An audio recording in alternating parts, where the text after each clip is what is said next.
সালাম, আসসালামু আলাইকুম রহমতুল্লাহ। অনেকক্ষণ ধরে অনেক আলোচনায় আপনারা শুনেছেন কিছু সদস্যদের কাছ থেকে। সর্বোপরি আমি আপনাদেরকে এতটুকু বলতে চাই, হিজবুল্লাহ ইমামের যে হুকুম, সেই হুকুমটাই আপনাদেরকে জানাই দিতে চাই, যাতে আগামী দিন আপনারা প্রশ্নবিদ্ধ না হন বা আমিও প্রশ্নবিদ্ধ না হই। সেই জিনিসটা হচ্ছে যে ঈদুল আজহার মিশন হিজবুল্লাহ ইমামের হুকুমের মিশন। এই মিশনে আমরা উপস্থিত হয়েছি, তাহলে হিজবুল্লাহ ইমামের যে হুকুম, সেই হুকুমটা আমাদেরকে জানাতে হবে নাকি? সেই হুকুমটা আপনাদের জানানোর উদ্দেশ্যেই আমরা কিন্তু উপস্থিত হয়েছি। সর্বোপরি আমরা যেখানে যে অবস্থার মধ্যে থাকি না কেন, আমাদেরকে হিজবুল্লাহ ইমামের হুকুম মানতে হবে, এটাই আমাদের মূল লক্ষ্য। সেই লক্ষ্যে আমরা যেখানে সবাই উপস্থিত হয়েছি, সমবেত হয়েছি। এখন বিষয়বস্তু হচ্ছে যে আমরা সবাই ঈদুল আজহা, কুরবানি ঈদ,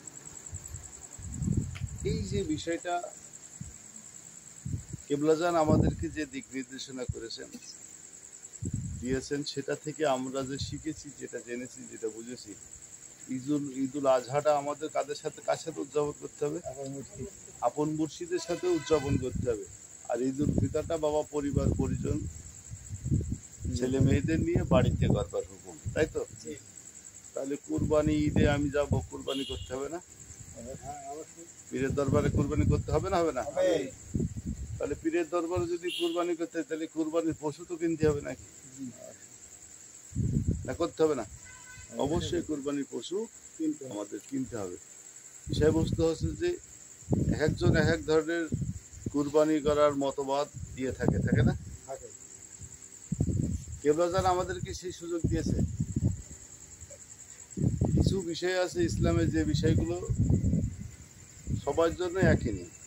কিছু বিষয় আছে সবার জন্য সেই নিয়মের অন্তর্ভুক্ত নয়, কিন্তু সেই পরিবেশ যদি তার তৈরি হয়, তাহলে তার অন্তর্ভুক্ত হয়ে যায়, একই হুকুম হয়ে যায় তখন। যেমন কালেমা সবার জন্য না? না কারো বাকি আছে? কারো জন্য কি বাদ আছে? কালেমা প্রত্যেকটা নর নারীর জন্য কালেমা ফরজ। আর কালেমা না পড়লে কি মুসলমান হয়? তাহলে এটা সবার জন্য ইসলামের বিধান।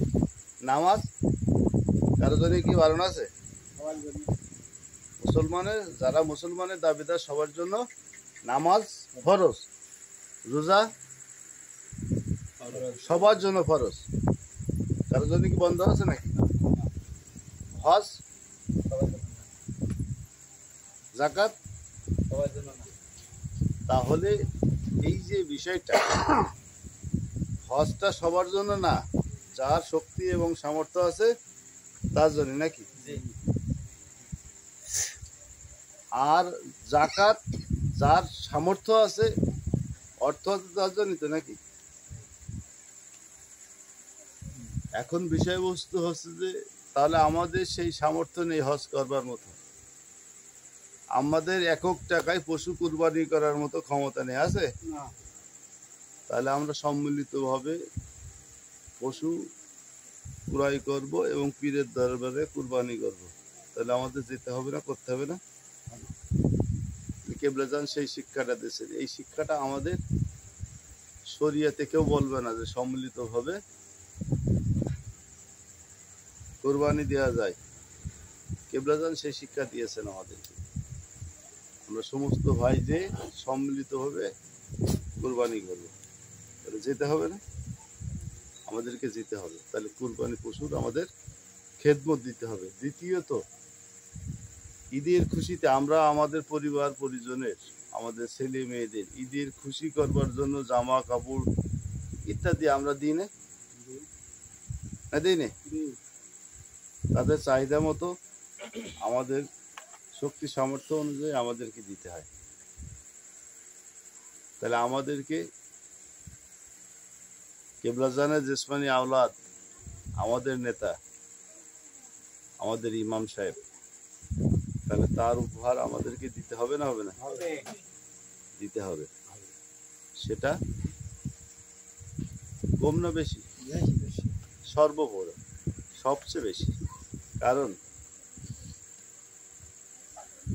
আমরা আজ এখানে দাঁড়িয়ে কথা বলছি আমার কেবলাজানের দয়ার খাতিরে নাকি? আর যদি কেবলাজান দয়া না করতো তাহলে আমরা কি কথা বলতে পারতাম?